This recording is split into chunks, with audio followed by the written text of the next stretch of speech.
ಒಂದು ಯೋಗ್ಯವಾಗಿರುವಂತಹ ಅಭ್ಯರ್ಥಿ ಆಯ್ಕೆಯನ್ನು ಮಾಡೋ ಮೂಲಕ ದೇಶದಲ್ಲಿ ಮತ್ತೊಮ್ಮೆ ನರೇಂದ್ರ ಮೋದಿ ಅವರನ್ನ ಅಧಿಕಾರಕ್ಕೆ ತರಬೇಕು. ಇಡೀ ದೇಶದಲ್ಲಿ ಅಭಿವೃದ್ಧಿಯನ್ನ ಕಾಣಬೇಕು, ಪ್ರಗತಿಯನ್ನ ಕಾಣಬೇಕು, ಸಮೃದ್ಧಿಯನ್ನ ಕಾಣಬೇಕು, ಅಖಂಡತೆಯನ್ನ ಕಾಣಬೇಕು. ಇಡೀ ವಿಶ್ವದಲ್ಲೇ ಭಾರತ ವಿಶ್ವಗುರು ಆಗಬೇಕು ಅನ್ನುವಂತ ಸಂಕಲ್ಪ ಹೊತ್ತಿರುವಂತ ನಾವು ಪ್ರತಿಯೊಬ್ಬ ಕನ್ನಡಿಗ ಮತ್ತು ಪ್ರತಿಯೊಬ್ಬ ಭಾರತೀಯರು ನಾವು. ಹಾಗಾಗಿ ಇದಕ್ಕೆ ಶಕ್ತಿಯನ್ನು ತುಂಬಬೇಕು. ಈ ಶಕ್ತಿಯನ್ನು ತುಂಬಲಿಕ್ಕೆ ನಮ್ಮ ಅಭ್ಯರ್ಥಿ NDA ಒಕ್ಕೂಟದ ಅಭ್ಯರ್ಥಿ ಆದಂತ ಡಾಕ್ಟರ್ ಮಂಜುನಾಥ್ ಅವ್ರನ್ನ ಗೆಲ್ಲಿಸಲಿಕ್ಕೆ ನಾವು ಪಣವನ್ನು ತೊಟ್ಟಿದ್ದೀವಿ. ಈಗಾಗಲೇ ರಾಜ್ಯ ವಿಧಾನಸಭಾ ಚುನಾವಣೆಯಲ್ಲಿ ಕರ್ನಾಟಕ ರಾಜ್ಯದಲ್ಲಿ ಕಾಂಗ್ರೆಸ್ ಪಕ್ಷ ಅಧಿಕಾರಕ್ಕೆ ಬಂದಿದೆ. ಇದು ವಿಧಾನಸಭೆ ಚುನಾವಣೆ ಅಲ್ಲ. ಒಬ್ಬ ವ್ಯಕ್ತಿ ಪೇಪರ್ ಪೆನ್ನು ಕೇಳಿದ್ರು, ಪೇಪರ್ ಪೆನ್ನು ಕೊಟ್ಬಿಟ್ಟಿದೀವಿ. ಅವ್ರಿಗೆ ಪೆನ್ನನ್ನು ಕೊಟ್ಟಿದ್ದೀವಿ. ಕರ್ನಾಟಕ ರಾಜ್ಯದಲ್ಲಿ ಏನೆಲ್ಲ ಮಾಡಬೇಕು ಮಾಡಿ ಅಂತ ಅವಕಾಶವನ್ನ ಕೊಟ್ಟಿದ್ದೀವಿ. ಕೇಂದ್ರದಲ್ಲಿ ಇವ್ರಿಗೆ ಓಟ್ ಕೊಟ್ರೆ, ಕಾಂಗ್ರೆಸ್ ಪಕ್ಷಕ್ಕೆ ಓಟ್ ಕೊಟ್ರೆ ಏನಾರು ಪ್ರಯೋಜನ ಇದೆಯಾ? ಏನಾರು ಪ್ರಯೋಜನ ಇದೆಯಾ ಹೇಳಿ? ಇವ್ರನ್ನ ಆಯ್ಕೆ ಮಾಡ್ರೆ ಏನಾರು ಪ್ರಯೋಜನ ಇದೆಯಾ? ಏನಾರು ಆಯ್ಕೆ ಮಾಡಿದ್ರೆ ನಮ್ಮ ಬೆಂಗಳೂರು ಗ್ರಾಮಾಂತರಕ್ಕೆ ಉಪಯೋಗ ಆಗಬೇಕು, ನಮ್ಮ ಕರ್ನಾಟಕಕ್ಕೆ ಉಪಯೋಗ ಆಗಬೇಕು, ಇಡೀ ಭಾರತಕ್ಕೆ ಉಪಯೋಗ ಆಗಬೇಕು. ಹಾಗಾಗಿ ಸೂಕ್ತವಾದಂತ ಅಭ್ಯರ್ಥಿ ಯಾರು? ಡಾಕ್ಟರ್ ಮಂಜುನಾಥ್ ಅವರು. ಹಾಗಾಗಿ ಆತ್ಮೀಯರೇ, ನಮ್ಮ ಹಲವಾರು ಕನಸುಗಳಿದಾವೆ. ನಮ್ಮ ಭಾಗದಲ್ಲಿ ಮೇಕೆದಾಟನ್ನ ಅನುಷ್ಠಾನ ಆಗಬೇಕು, ನೀರಾವರಿ ಯೋಜನೆಗಳನ್ನ ತರಬೇಕು, ಶಿಕ್ಷಣ ಕ್ಷೇತ್ರ, ಕೈಗಾರಿಕೆ, ಆರೋಗ್ಯ ಕ್ಷೇತ್ರ, ಕೌಶಲ್ಯತೆ, ಈ ರೀತಿ ಹಲವಾರು ಇವೆಲ್ಲವನ್ನು ನಾವು ಪಡಿಬೇಕು. ಈಗ ಆಗಿರುವಂತ ಕೆಲಸಗಳು ನಿಮಗೆ ಗೊತ್ತಿದೆ.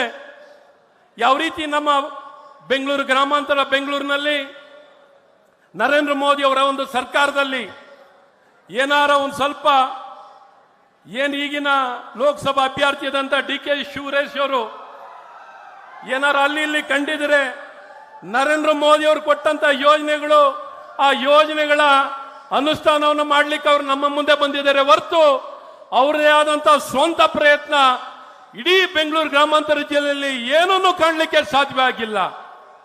ಹಾಗಾಗಿ ಈ ಚುನಾವಣೆ ಧರ್ಮ ಅಧರ್ಮದ ಚುನಾವಣೆ, ಸತ್ಯದ ಪರವಾಗಿ ಏನೊಂದು ದ್ವೇಷದ ರಾಜಕಾರಣ ಅಲ್ಲ, ಪ್ರೀತಿಯ ರಾಜಕಾರಣ, ಜನಪರವಾಗಿರುವಂತಹ ರಾಜಕಾರಣ, ಜನಪರವಾಗಿ ಶಾಂತಿ, ನೆಮ್ಮದಿ ಇವನ್ನೆಲ್ಲವನ್ನು ನೆಲೆಸಬೇಕು.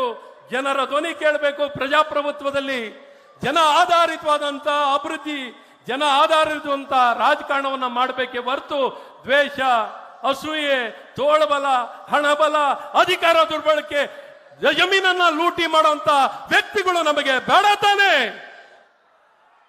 ಹಾಗಾಗಿ ನಮ್ಮ ಆಯ್ಕೆ ಯಾರಾಗಿರ್ಬೇಕು? ಡಾಕ್ಟರ್ ಮಂಜುನಾಥ್ ಅವರಾಗಿರ್ಬೇಕು. ಹಾಗಾಗಿ ಆತ್ಮೀಯರೇ, ಈ ದಿಕ್ಕಿನಲ್ಲಿ ನಾವು ನಮ್ಮ ಅಭ್ಯರ್ಥಿನ ಗೆಲ್ಲಿಸಬೇಕಾಗಿದ್ರೆ ಈ ಧರ್ಮ ಯುದ್ಧದಲ್ಲಿ ನಾವು ಹಳ್ಳಿಯಲ್ಲಿ ಕುರುಕ್ಷೇತ್ರ ನಾಟಕವನ್ನು ಮಾಡ್ತಿರ್ತೀವಿ. ಆ ನಾಟಕದ ಸಂದೇಶ ಸಾರಾಂಶ ಏನು? ಧರ್ಮ ಗೆಲ್ಲಬೇಕು, ನ್ಯಾಯ ಗೆಲ್ಲಬೇಕು, ಸತ್ಯ ಗೆಲ್ಲಬೇಕು. ನಮ್ಮ ಸತ್ಯ ಧರ್ಮದ ಸಂಕೇತವಾಗಿ ನಮ್ಮ ಧರ್ಮರಾಯನೇ ಜನ ಮೆಚ್ಚಿದ ನಾಯಕ ಅಂದ್ರೆ ಡಾಕ್ಟರ್ ಮಂಜುನಾಥ್ ಅವರು. ಅವ್ರನ್ನ ಗೆಲ್ಲಿಸಬೇಕು ಅಂದ್ರೆ ನಿಮ್ಮೆಲ್ಲರ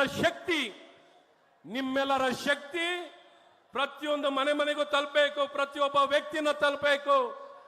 ಮನೆಗೆ ಹೋಗಿ ಯಾತಕ್ಕಾಗಿ ಭಾರತೀಯ ಜನತಾ ಪಾರ್ಟಿಯ NDA ಅಭ್ಯರ್ಥಿಗೆ ಮತವನ್ನ ಕೊಡಬೇಕು ಅಂತ ಬಹಳ ಸ್ಪಷ್ಟವಾಗಿ ತಿಳಿಸಬೇಕು. ನಾವೇ ಮಾತಾಡ್ಕೊಂಡಿದ್ರೆ ಆಗಲ್ಲ.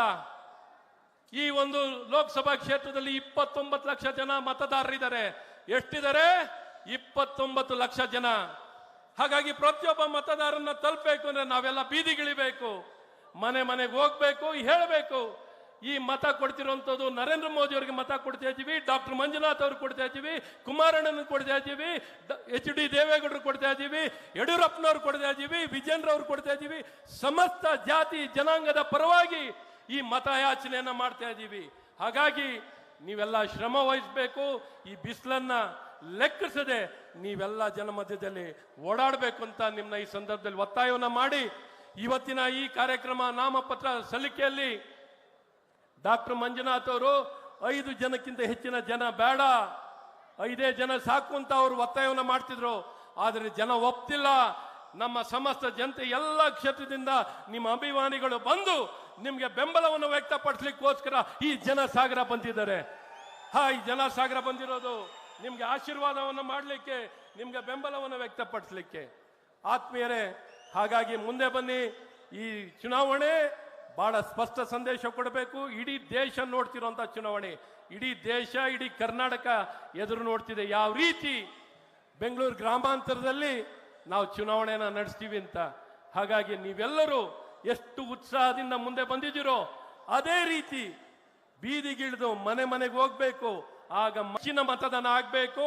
ಆಗುವಂತ ಎಲ್ಲ ಮತವು ಕಮಲದ ಗುರ್ತಿನ, ಕಮಲದ ಚಿಹ್ನೆಗೆ ಮತದಾನ ಆಗೋ ರೀತಿಯಲ್ಲಿ ನೀವೆಲ್ಲ ಶ್ರಮ ವಹಿಸಿ ಅಂತ ನಿಮ್ಗೆಲ್ಲ ಸವಿನಯವಾಗಿ ಪ್ರಾರ್ಥನೆಯನ್ನ ಮಾಡಿ ನಿಮ್ಮ ಜೊತೆಯಲ್ಲಿದ್ದು ಈ ಜಯಬೇರಿಯನ್ನ ಪಡೆಯೋಣ ಅಂತ ತಿಳಿಸಿ ನನ್ನ ಎರಡು ಮಾತನ್ನು ಹೇಳಕ್ಕೆ ಅವಕಾಶವನ್ನು ಮಾಡಿಕೊಟ್ಟಂತ ತಮ್ಗೆಲ್ಲ ಹೊಂದಿಸಿ ನನ್ನ ಮಾತನ್ನ ನಿಲ್ಲಿಸ್ತೀನಿ. ಭಾರತ್ ಮಾತಾ ಕಿ.